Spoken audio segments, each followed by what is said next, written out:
Irmãos, um prazer estar aqui. Realmente eu estou entre amigos. Pastor Jairo, vulgo Jairim, né? Aprendi isso aqui em Minas, Jairim, diminutivo aqui é in, né? O pastor Jairim chegou para mim e disse assim: tá em casa, né, Adrian? Tá em casa. É verdade, estou em casa. É muito bom estar aqui na PIBMC. Pastor Gemiro, obrigado por ceder esse espaço. Eu sei que passa pelo senhor também, né? Maravilha. Festa bonita hoje, né? Celebrações, homenagens, e me deram uma missão assim difícil. Vim falar sobre política com vocês, o cristão e a política. Mas para ser mais específico, eu quero conversar com vocês sobre consciência política. Então eu vou pedir aí muita atenção. Nossa conversa vai ser uma conversa assim, nível hard, mês da juventude, né? Então pode usar os níveis de juventude, né? Vai ser uma conversa assim que vai puxar da nossa memória, vai puxar aí do nosso raciocínio. E eu espero que possamos sair daqui com as ferramentas necessárias para que a gente tenha uma consciência política, que ao meu ver é a solução para o nosso país. Eleger um candidato agora em outubro à presidência não vai resolver o nosso problema. Enquanto nós, enquanto povo brasileiro, enquanto nação brasileira, não desenvolvermos uma consciência política, a consciência da polis, a consciência da cidade. Em outras palavras, não adianta nós elegermos um presidente no mês de outubro, se eu que moro lá em Sabará, não me preocupar e não me atentar para as demandas aqui de Contagem. Não adianta nada nós elegermos um candidato no mês de outubro, se os dramas que ainda existem no Nordeste brasileiro não nos incomodar. Por isso que eu estou defendendo essa linha de pensamento hoje com os irmãos, e os irmãos vão perceber que isso é bíblico. Enquanto não estivermos ou não construirmos uma consciência política, não conseguiremos ter uma nação mais justa, não conseguiremos ter uma nação mais próspera. Pastor, essa introdução aí parece discurso de palanque, hein? Isso é candidato? Não. E esse discurso não é discurso de palanque, porque eu só acredito nessa transformação pelo povo de Deus. Que fique bem claro isso. É pelo povo de Deus que essa consciência política pode ser construída na nossa nação. E por que eu estou dizendo isso? É porque nós somos o povo da comunhão, ter tudo em comum. Nós somos o povo da comunhão. Mas a cidade, por ela mesma, ela não tem esse princípio. Mas o povo de Deus tem esse princípio. Então, através do povo de Deus, sim, nós podemos construir uma consciência política. Diante disso que eu falei, eu convido você a abrir a sua Bíblia em Romanos capítulo 13.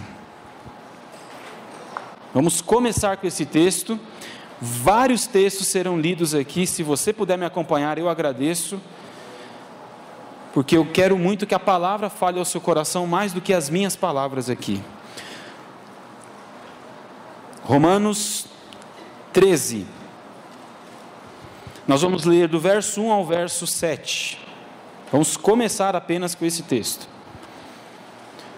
Diz assim a palavra do Senhor, Romanos 13, de 1 a 7. Todos devem sujeitar-se às autoridades governamentais, pois não há autoridade que não venha de Deus. As autoridades que existem foram por Ele estabelecidas. Vamos dar uma pausa aqui rapidinho? Agora eu vou ler de novo o verso 1 e você vai trazer à memória aí o contexto político brasileiro. Vê se dá para engolir esse versículo. Vamos ver? Todos devem sujeitar-se às autoridades governamentais do Brasil, pois não há autoridade que não venha de Deus. As autoridades que existem no Brasil foram por Ele estabelecidas. Bom, ninguém saiu correndo, então vamos continuar. Portanto, aquele que se rebela contra a autoridade está se colocando contra o que Deus instituiu. E aqueles que assim procedem trazem condenação sobre si mesmos. Pois os governantes não devem ser temidos, a não ser pelos que praticam o mal. Você quer viver livre do medo da autoridade? Pratique o bem e ela o enaltecerá. Pois é serva de Deus para o seu bem. Mas se você praticar o mal, tenha medo, pois ela não porta a espada sem motivo. É serva de Deus, agente da justiça, para punir quem pratica o mal. Portanto, é necessário que sejamos submissos às autoridades brasileiras, não apenas por causa da possibilidade de uma punição, mas também por questão de consciência. É por isso também que vocês pagam imposto, pois as autoridades estão a serviço de Deus, sempre dedicadas a esse trabalho. Deem cada um o que lhe é devido, se imposto, imposto, se tributo, tributo, se temor, temor, se honra, honra. Texto pesado, hein? Complicado esse negócio, hein? Quando você olha para o nosso cenário político brasileiro, fica difícil de você ler isso aqui e não sentir uma alergia na alma. Mas talvez a gente tenha uma certa dificuldade de interpretar esse texto, porque nós temos uma mania feia de transferir a nossa responsabilidade para Deus. Porque às vezes a gente lê esse texto dizendo o seguinte: é Deus que coloca o Temer lá em cima, é Deus que colocou a Dilma lá em cima, é Deus que colocou o Lula lá em cima, é Deus que colocou o Fernando Henrique lá em cima. O que a gente pode fazer? É uma leitura equivocada do texto, porque não está escrito aqui que Deus colocou o Temer, Michel Temer, na presidência do Brasil. Está escrito aqui que a autoridade política é instituída por Deus, ou seja, gravem isso, a função presidencial é algo instituída por Deus.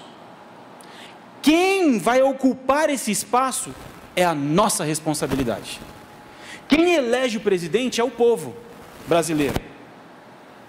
Deus instituiu as autoridades governamentais para que elas possam trazer ordem para a polis, para a cidade. Ler esse texto e transferir para Deus a responsabilidade que é nossa é um erro grave, e eu vou afirmar mais: é pecado. É pecado. A gente não vota direito e depois passa 4 anos orando a Deus e pedindo misericórdia de Deus. Tem coisa errada aí. A primeira coisa que a gente precisa entender para construir uma consciência política: nós temos uma responsabilidade enorme, enorme, para colocar um governante no país, no estado ou no município. Deus instituiu as autoridades e precisamos ser submissos a essas autoridades para que haja ordem na polis, ordem na cidade. Mas quem vai ocupar esse cargo, aí é com a gente. Aí é com a gente. Está ficando claro isso, pessoal? Ok?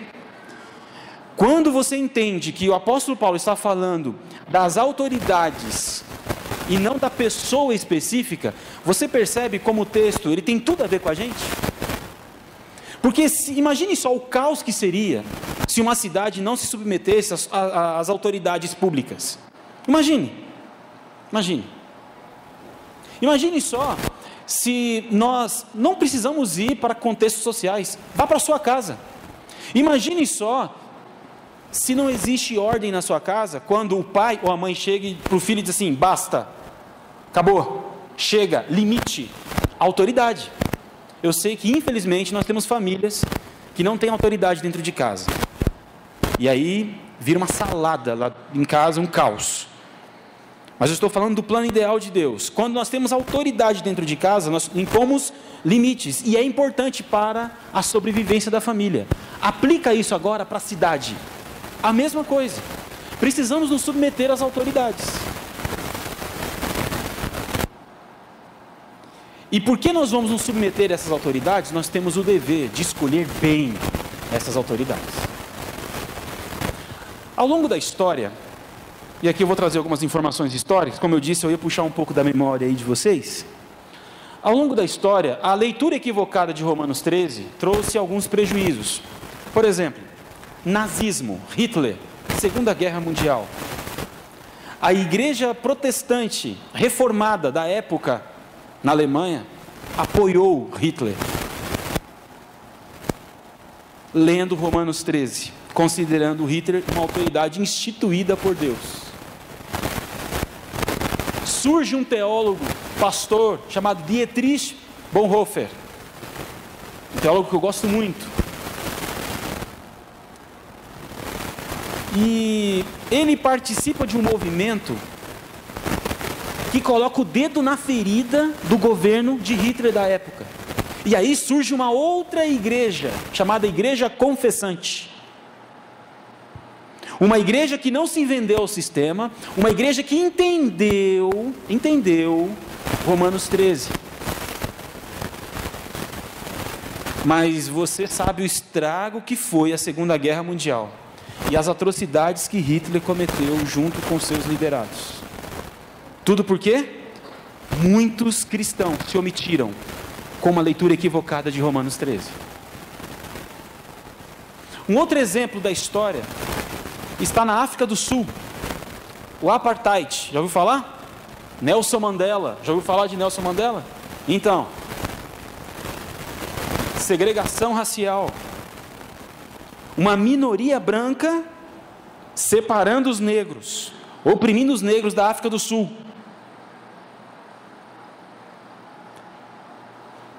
Desmond Tutu, líder religioso anglicano, ganhou o Prêmio Nobel da Paz na década de 80. Não se vendeu ao sistema, mas muitas igrejas da África do Sul, igrejas cristãs protestantes, como as nossas aqui, se venderam ao sistema, lendo equivocadamente Romanos 13. Essa liderança aí, já que eles estão falando isso, vamos nos submeter ao que eles estão falando. E o estrago que foi na África do Sul.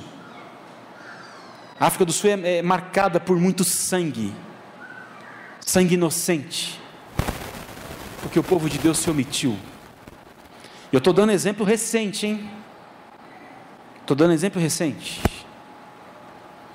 Então, perceba como nós não podemos nos submeter a qualquer tipo de autoridade, porque a autoridade instituída por Deus, ela precisa obedecer a alguns critérios, que você leu aí também no texto comigo de Romanos 13.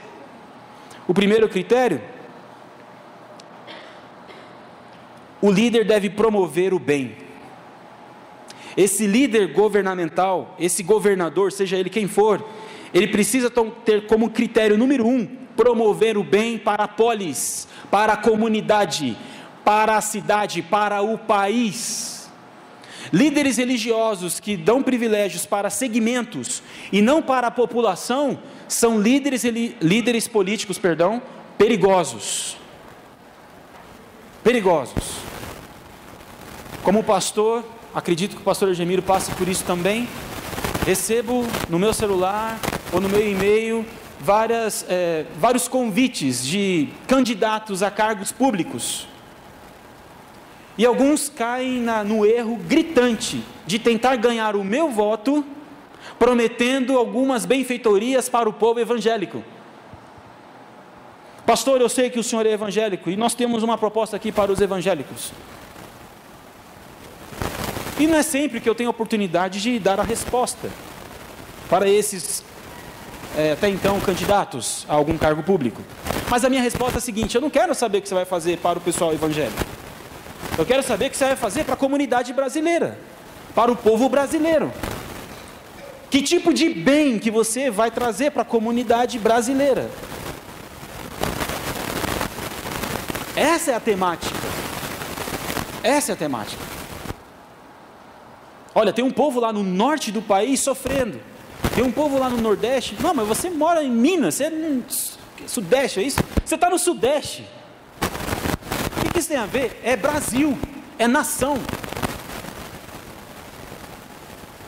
Quando a gente fala de economia, a gente tem que pensar no Brasil como um todo. É um absurdo um país como o nosso, com tanta riqueza natural, ter índice de fome e miséria. Mas por que isso continua? Não é só porque lá em Brasília tem o pessoal do mal. Isso ainda continua porque ainda nós não temos consciência política. Porque a fome talvez, a miséria, vamos colocar assim, a miséria não bateu a sua casa. Mas é dever nosso como povo de Deus assumir essa responsa. Isso é bíblico, irmãos. Porque o líder, ele precisa obedecer esse critério de promover o bem para a polis, para o todo. O segundo critério, que você leu aí no texto de Romanos 13, é que o líder deve promover a justiça e punir o mal. O líder que merece a nossa submissão, ele deve sempre lutar pela justiça, promover a justiça e não entrar em esquemas políticos para se garantir no cargo. É esse líder que não se vende que nós precisamos nos submeter. Agora, você já parou para pensar que grandes movimentos de rua, de protesto, se dão muitas vezes porque doeu no bolso? Por que existe carnaval? Festa da carne. Nem vou espiritualizar, ok? Porque o nosso papo é política. A gente está preocupado com a cidade, com a nação brasileira, ok? É a nossa conversa aqui hoje. Por que existe carnaval? Pão e circo. Uma estratégia antiga, para fazer o povo esquecer da miséria que sofre. Por isso que existe carnaval. Por isso que muita coisa de graça é distribuída no carnaval. É para desfocar a gente das questões da cidade que merecem a nossa atenção. E existe um investimento altíssimo para isso, para entregar pão e circo para o povo. É por isso que a gente tem que tomar muito cuidado com o oba-oba de promoção política. Tem que tomar muito cuidado com promessas. Vou resolver o seu problema. Muito cuidado com isso. Muito cuidado. Porque quando a gente pensa na comunidade como um todo, o que afeta um, afeta o último. Então, quando eu fico beneficiando apenas um segmento da comunidade, eu estou arrancando de outro segmento. É uma conta simples de matemática. A gente precisa de dinheiro para custear as benfeitorias, a gente precisa de renda. Então não dá para a gente resolver um problema aqui sem tirar de algum outro lugar. E você leu comigo aqui também que devemos dar os impostos. É um dever nosso. Por quê? Qual que é a lógica ideal do imposto? É que o meu pouquinho, junto com o seu pouquinho, dá um pocão para abençoar todo mundo. Essa é uma lógica bíblica para acabar com a miséria. Como que a igreja primitiva vivia lá em Atos dos Apóstolos? Os irmãos lembram? Eles tinham tudo em comum, eles compartilhavam. No momento de dízimos e ofertas, o pastor Ismael falou aqui, que o reino de Deus é um reino de partilha. A gente compartilha o que tem. O imposto tem como ideal isso. Aquele que tem muito, paga mais imposto. Aquele que tem menos, paga menos imposto. É o que pode. Para que haja justiça na comunidade. Você está dando a perceber que a gente está um pouco distante dessa realidade? Mas você também está conseguindo perceber que, como povo de Deus, a gente já vive isso aqui. Agora aplica o que você vive aqui na PIBMC, em alguns momentos comunitários aqui, nós temos o dezembro solidário, não é isso? O exemplo do exemplo solidário é que a igreja se reúne, a juventude rala aí e tal, para abençoar. A gente dá um pouquinho, um pouquinho de cada, e aí um pouquinho de cada dá um pocão e a gente abençoa. Agora joga isso lá fora. Joga essa lógica na administração pública da prefeitura de Contagem. Joga essa lógica na administração pública do governo de Minas, do Brasil, do Senado. Olha só que extraordinário seria. Se ao invés de pensar só em mim, nós pensássemos no todo. Agora, qual que é o problema? É que a gente até consegue viver dessa maneira comunitária, das portas para dentro da igreja. A gente deveria fazer isso lá fora. Lá fora. Outra questão também que eu acho que merece ser mencionado é quando a gente contribui por dó. Esse é outro problema. Coloca alguém bom de palanque, gente que mexe com as emoções do povo, aí o povo sente dózinha e se submete a qualquer tipo de liderança sem nenhum filtro, sem nenhuma consciência política. Outro problema que nós enfrentamos e muito aqui. Por isso que o Paulo vai dizer no versículo 7, deem a cada um o que lhe é devido. Você tem que pensar para entregar. É imposto? Ok, imposto. É tributo? Tributo. Temor? Temor. Honra? Honra. A gente não entrega de qualquer jeito. Bom, vamos seguir mais um pouquinho? Eu disse que nós íamos ler vários textos, né? E aí eu queria convidar você a ler um texto comigo do Êxodo. Êxodo capítulo 1. Vamos lá, folheia a sua Bíblia aí. Êxodo capítulo 1. Observe que essa orientação do apóstolo Paulo não é dele, porque essa consciência política já existia há muito tempo. Quando uma injustiça foi sugerida aqui no governo do Egito, olha só o que as parteiras fizeram. Êxodo 1, de 15 a 17, diz assim: o rei do Egito ordenou às parteiras dos hebreus, que se chamavam Sifrá e Puá, quando vocês ajudarem as hebreias a dar à luz, verifiquem se é menino. Se for, mantém-no, ou matem-no.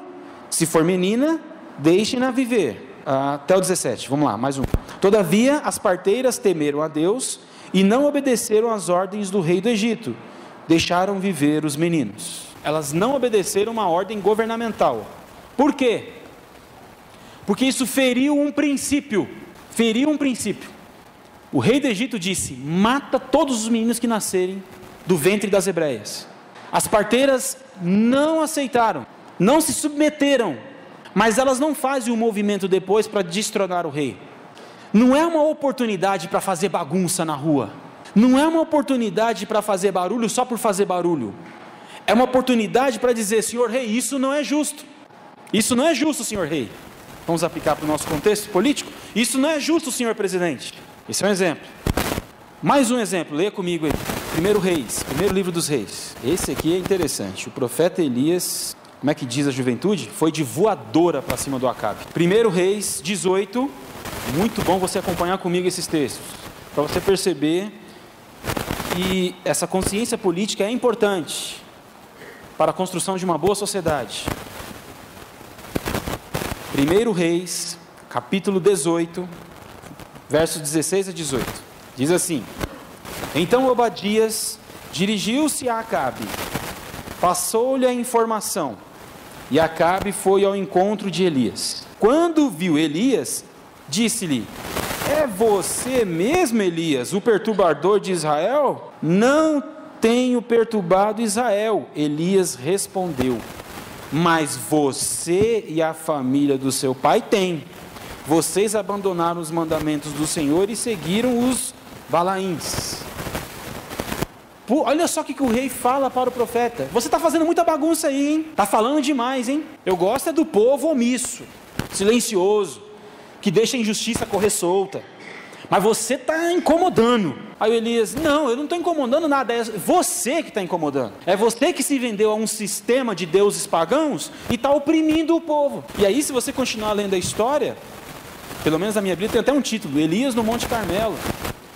Aí aparecem os profetas de Baal contra Elias, aí você conhece a história. Sensacional, que Deus honra o profeta.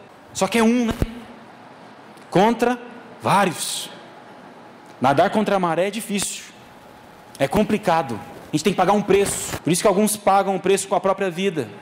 Às vezes pagam o preço indo para a prisão e coisas do tipo. Mas o Elias pagou o preço e não se vendeu ao sistema. Os profetas de Israel tinham isso, né? Você lembra de Natã? Natã foi o profeta que acompanhou o ministério ali do...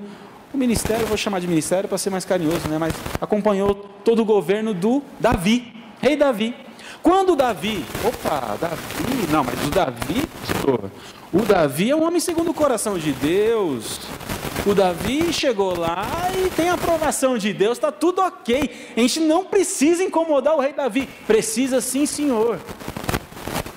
Porque o Davi mata Urias e se deita com Batseba. A ordem é invertida aí, né? Ele comete pecados. E fica de boa, suave na nave. Mais uma dessas aí, né, adolescentes? Suave na nave. Aí, então, assim, tranquilo. Aí vem o profeta Natã. Oi, Davi. Ô, profeta, por favor, tal, tem um cafezinho aqui para você. Sensacional, porque é profeta. Não vim tomar café, não. Eu vim aqui dizer que você está em pecado. Que história é essa? Vou contar uma história para você. Só que qual que é a diferença do Acabe e do rei Davi? É que o Acabe peitou o Elias. Sabia que estava num mar de corrupção, mas continuou no esquema, continuou no sistema. O que o Davi faz assim que ele cai em si e reconhece que a vida dele está toda suja? Se deita no chão, clamando pela misericórdia de Deus. Pequei contra Deus. Caiu a ficha. Porque o Davi tinha princípios e valores do reino de Deus. Então não é porque tem uma pessoa ali que tem princípios e valores do reino de Deus que o povo tem que ficar quietinho. Não. Se está acontecendo alguma injustiça, é dever nosso ir para cima. E quando eu falo ir para cima, por favor, eu não quero que ninguém saia daqui pronto para bater em todo mundo lá fora. Eu estou dizendo ir para cima com justiça, com o direito que você tem como cidadão de protestar, com ordem, com decência. Nós somos o povo de Deus, nós somos o povo do amor, o povo da paz. O profeta Zacarias disse, nem por força, nem por violência, mas pelo meu espírito. É outra conversa. Não é a gente, vamos só orar aqui no nosso cantinho. Não, a gente tem que protestar, a gente tem que falar, mas não com força e nem com violência, mas na dependência do Espírito de Deus. Os irmãos estão percebendo isso? A beleza que existe por detrás de tudo isso que eu estou falando, é o poder do Espírito Santo em nós. Mas para isso a gente tem que ter uma consciência política, uma consciência comunitária. E quando eu falo comunitária, eu não estou falando só da PIB-MC. Eu estou falando de toda a comunidade da cidade de Contagem, do estado de Minas e Brasil. Mas mais um texto. Só mais um, de uma lista enorme que eu tenho aqui. Profeta Daniel. Abra sua Bíblia lá. Essa daqui eu aprendi quando eu era criança. Olha só, a gente aprendendo consciência política no Ministério Infantil. Profeta Daniel... Capítulo 3, e agora, hein? Vamos lá, memória bíblica agora, quero ver. Os amigos de Daniel mudaram de nome, né, gente? O Daniel também. Mesaque e Abidnego. Os irmãos estão afiados, é isso aí. Olha só o que os amigos de Daniel tiveram que passar. Daniel 3, a partir do verso 16. Diz assim: Sadraque, Mesaque e Abidnego responderam ao rei: Ó Nabucodonosor, não precisamos defender-nos diante de ti. Se formos atirados na fornalha em chamas, o Deus a quem prestamos culto pode livrar-nos, e ele nos livrará das tuas mãos, ó rei. Mas se ele não nos livrar, saiba, ó rei, que não prestaremos culto aos teus deuses e nem adoraremos imagem de ouro que mandaste erguer. Olha só a ousadia desses três carinhas aqui. Eles começaram, se tivesse parado aí no verso 17, a gente podia fazer até um culto da bênção aqui agora. Como que é ser o culto da bênção? Olha, Deus vai abençoar de qualquer jeito, viu? E tal, então vai, porque se a gente entrar na fornalha, Deus vai nos livrar. Mas olha a consciência que eles tinham. Se a gente morrer aí dentro, não tem problema, a gente não vai se vender. A gente não vai se curvar a um sistema de governo opressor, que coloca outros deuses para a gente adorar. A gente não vai fazer isso. A gente tem fé e uma fé que acredita que Deus pode nos livrar dessa fornalha. Mas se Ele não quiser, porque isso é com Deus, nós estamos submissos a Deus e Ele faz o que Ele quiser. Se Deus não quiser, ok também, porque nós não vamos nos vender ao sistema. Os irmãos conhecem o final da história. Aparece uma quarta pessoa na fornalha, um anjo do Senhor, trocando ideia, e eu acredito que foi ali que aquela música clássica foi criada. Bom estarmos aqui louvando a Deus, entendeu? No meio da fornalha, consciência cristã, consciência política.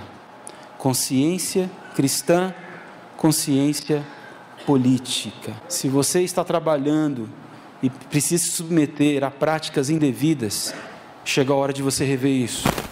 Pastor, o senhor está sugerindo para eu pedir conta? Não, isso é responsabilidade sua. Não transfira para mim, não transfira para Deus, é você e a sua consciência. Por isso que nós pregamos aqui, e eu estou falando assim, porque eu conheço os pastores da PIBMC. Nós pregamos o Evangelho da Graça. O Evangelho da Graça destrona um como todo-poderoso e coloca todos como aqueles que têm livre acesso ao trono da graça. É o Evangelho da Graça que está sendo anunciado aqui. Por isso que eu estou apelando para a sua consciência. Se você está se vendendo a um sistema, está na hora de rever a sua vida, está na hora de rever o seu ambiente de trabalho. Mas vamos lá. Eu trouxe aqui algumas orientações práticas, talvez que pode ajudar você nessa questão de como lidar com a liderança governamental, né? E eu pensando especificamente na política do Brasil. Vamos lá. Deixa eu comentar outro negócio rapidinho. Jesus não pegou leve com o pessoal também não. Olha só, Jesus, nosso Senhor e Salvador, Ele chamou Herodes de raposa. Você não acredita nisso? Lê comigo lá, vai. Lucas 13, de 31 a 33. Diz assim a palavra do Senhor. Naquela mesma hora, alguns fariseus aproximaram-se de Jesus e lhe disseram: saia e vá embora daqui, pois Herodes quer matá-lo.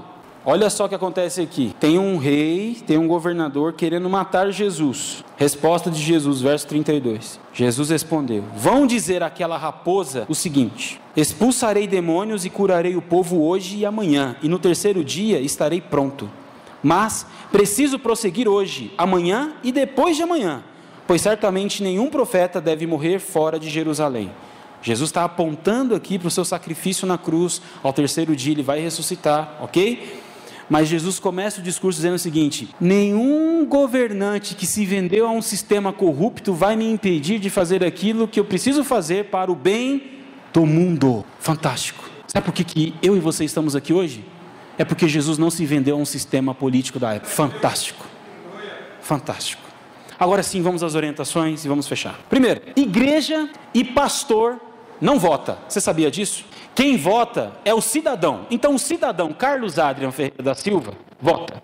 O pastor Carlos Adrian não vota. Sabe o que isso significa? Que eu não posso chegar na minha igreja de puto e falar assim: pessoal, vamos votar no fulano de tal. Não podemos colocar uma faixa na igreja e assim, o nosso candidato. Podemos até ter pessoas aqui na PIBMC ou lá em Nova Vida, que é a minha igreja, pessoas candidatas a um cargo público. Podemos até fazer uma roda, ou está na roda talvez, um debate político. Chama alguém que tenha esse manejo da política brasileira para sentar na roda com a juventude, com a igreja e trocar uma ideia. Ótimo! Acho que nós deveríamos fazer isso. Mas nunca dizer que a igreja está votando no fulano de tal ou que o pastor está votando no fulano de tal. Porque isso tira a sua responsabilidade. Percebeu? Tudo aquilo que tira a sua responsabilidade, você tem que tomar cuidado. Tem que ficar atento. Eu sei que é a tendência nossa. É bom achar um culpado, sendo que esse culpado não seja a gente, né? É bom achar um culpado. Mas isso faz mal para a gente, faz mal para a comunidade, faz mal para a família. Quer ver um exemplo de casa? Porque às vezes quando a gente dá exemplo de casa, facilita. Exemplo de casa. O pai que fica transferindo a responsabilidade dele para a mãe, gera problema dentro de casa. A mãe que fica transferindo a responsabilidade dela para o pai, gera problema dentro de casa. Todos precisam assumir as suas responsabilidades para que haja harmonia na família. Aplica isso agora na cidade. Quando a gente exerce as nossas responsabilidades, existe harmonia na polis, harmonia na cidade. Então, o candidato tem que ser seu candidato, que você analisou, que você conheceu. Eu acho que isso já foi orientado pela manhã. Muito bem. Segundo, escolha o candidato que melhor represente os interesses da cidade. Isso já ficou muito claro, né? E não só apenas um segmento da nação, um segmento da cidade. Pense no candidato que pense no todo. No todo. Terceiro, votar em pessoas evangélicas não é uma garantia que o governo servirá a Deus. Ah, essa daqui eu vou gastar um tempinho, peraí. Pessoal. Rio de Janeiro está sofrendo com isso. Está colhendo. Pastor não vota, igreja não vota, e ter uma pessoa crente lá em cima não é garantia de sucesso na liderança governamental. Não é. Vamos dar um exemplo bíblico? Você conhece, essa aqui a gente nem ia precisar ler junto. Exemplo bíblico, Neemias. Neemias era copeiro de um rei, o rei persa. O rei persa. Sabe o que isso significa? Que era um dos reis, ou o rei de uma província persa, que oprimia Israel. Mas o Neemias era copeiro do rei. Aí um dia chega a notícia para o Neemias que os muros de Jerusalém estão destruídos, a cidade de Jerusalém está destruída, e ele é tomado por uma angústia profunda. E aí, passado alguns meses, o rei percebe que o Neemias está muito triste. Ô Neemias, o que aconteceu? Aí o Neemias rasga o coração para o rei, e o rei fala assim: o que você precisa? Eu preciso desses recursos. Está aqui.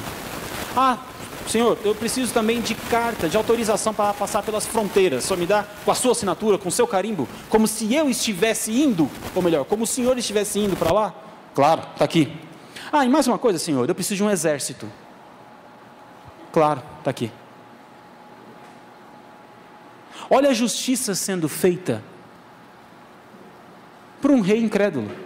E por favor, nós não estamos falando de salvação aqui, ok? Nós estamos falando de consciência política. Só estou dizendo que a pessoa que se diz evangélica hoje não quer dizer muita coisa não, pessoal. Não quer dizer muita coisa. Tem que viver para ser. Tem que viver. Então não estou dizendo para a gente não votar em pessoas evangélicas, por favor, eu não estou dizendo isso.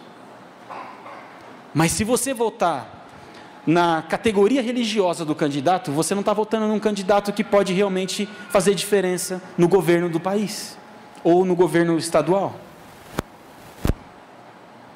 Mais uma orientação. Devemos buscar uma consciência política todos os dias, pois todos os dias nos deparamos com demandas da polis. A consciência política não pode estar restrita ao período de eleições, mas em todos os momentos. Grava isso. Esse movimento que acontece no ano eleitoral, sinceramente, me dá preguiça. Preguiça. Porque a gente cai no esquema de muitos políticos, de tentar fazer barulho para conseguir o voto, e a gente começa a fazer também alguns barulhos. Quando eu falo a gente, o povo que vai eleger. Não, a consciência política é todo dia. Todo dia. Quando você joga um lixo na rua, é falta de consciência política. Porque você está sujando a rua de todos. Pega o papelzinho de bala e coloca na lixeira. Irmãos, teve um dia que eu estava na BR, quase sofri um acidente por conta de um pedaço de maçã. Estava eu lá, velocidade máxima permitida, nada assim de loucura. E de repente uma maçã lançada pela janela. O restinho da maçã. Aí bate no vidro, me dá um susto, e a maçã meleca o vidro todo. Falta de consciência política. Agora, o pior não foi esse não. O pior foi quando, meu carro não foi atingido, mas o carro de trás foi. Quando jogaram uma fralda suja. Vocês nunca pegaram essa? Eu já peguei essa. Eu vi a fralda assim, passou em câmera lenta assim, Eu só olhei no retrovisor o estrago. O estrago cheiroso também, né? Engraçado mas a falta de consciência política causa essas coisas. Então vamos ter consciência política todo dia. Vamos dar um exemplo aqui da igreja. Você chegou no banheiro, abriu a torneira, depois que usou o banheiro, abriu a torneira para lavar as mãos. Verifica se realmente está fechada. Consciência política. Tem como sair do banheiro e apagar a luz? Eu não sei como é que funciona o sistema aqui, pastor, mas apaga a luz. Não tem mais ninguém usando, apaga a luz. Consciência política. Os irmãos pagam tudo isso aqui. Consciência política. Mas a gente não dá conta nem de fazer isso em casa, né? Que feio, né, gente? A gente tem que melhorar dentro de casa para melhorar a nossa cidade. Mais uma orientação. Procure conhecer como funciona a dinâmica governamental do Brasil. Você sabe que o Brasil é sustentado por 3 poderes: judiciário, executivo, legislativo. Muito bem. Nós elegemos o executivo e o legislativo. É por isso que eleger um presidente não resolve o problema, porque o presidente está na categoria executiva, que executa. Agora, deputado, senador, vota lei que faz a engrenagem girar. Tem que ter essa consciência. Tem que ter essa consciência. Que quem participa de debate político é candidato à presidência, não é? Mas eles precisam executar aquilo que os outros pensaram. Não é tão simples. A gente tem que ter essa consciência para a gente votar com excelência. Bom, termino fazendo um apelo aos irmãos. Qual é o apelo? Nós cantamos aqui: Deus, salva esta nação. Enquanto cantávamos, nós abrimos o culto com essa música, não é isso? Eu lia a letra e pensei assim: Senhor, eu vou mudar a oração dessa música. E eu vou convidar os irmãos da PIBMC para mudar essa oração da música comigo. Eu mudei a oração. Não tem dinâmica musical, então não vai dar para cantar. Mas a oração ficou assim: Senhor, me usa para salvar o Brasil. Quando nós erguemos as mãos para adorar a Deus, você pode erguer as mãos de 2 maneiras. A primeira, transferir tudo para Deus. O problema é de Deus. Quem vai colocar o fulano de tal na presidência é Deus. Então o problema é de Deus. Ou você pode erguer a mão e dizer assim: eis-me aqui, Senhor. Sou eu. Não manjo muito de política não, mas o mínimo eu posso fazer aqui. Depois que o pastor falou, eu já entendi que eu preciso começar dentro de casa. Então é isso aí, Senhor, eu estou aqui. Eu queria então fazer essa oração com vocês, que você possa erguer essa mão aí no seu coração, e ao sair daqui, que você saia com essa consciência política, que a mudança começa dentro da gente. Dentro da gente. Você pode ficar em pé? Isso. Para subir nesse púlpito, a convite do pastor Ismael, eu tive que erguer minha mão para Deus. Eu tive que dizer para Deus assim: Senhor, me usa para mudar o Brasil. Aqui, eu não sou bom de contar pessoas assim, mas eu vou chutar. Vamos imaginar que nós temos 200 ou 300 pessoas aqui. Já imaginou 300 pessoas com consciência política? Fantástico, irmãos, fantástico. O que somente a PIBMC pode fazer na cidade de Contagem é uma coisa extraordinária. Então eu espero que você, junto comigo, erga a sua mão também, dizendo: Senhor, eis-me aqui, eu quero fazer a diferença, eu quero ter uma consciência política, eu quero abençoar a minha nação, eu quero salvar a minha nação. Vamos orar. Pai, em nome de Jesus, aqui estamos diante do Senhor, porque reconhecemos a Tua soberania. E sabemos, Pai, que o Senhor instituiu os governantes para manter ordem na polis, ordem na cidade, ordem na nação. E nos submetemos a essa orientação do Senhor. Mas, Pai Santo, não queremos nos vender a um sistema corrupto, que muitos governantes se submetem. Por isso, erguemos as nossas mãos para dizer ao Senhor: eis-me aqui, Senhor. estamos aqui para sermos agentes de transformação no Brasil.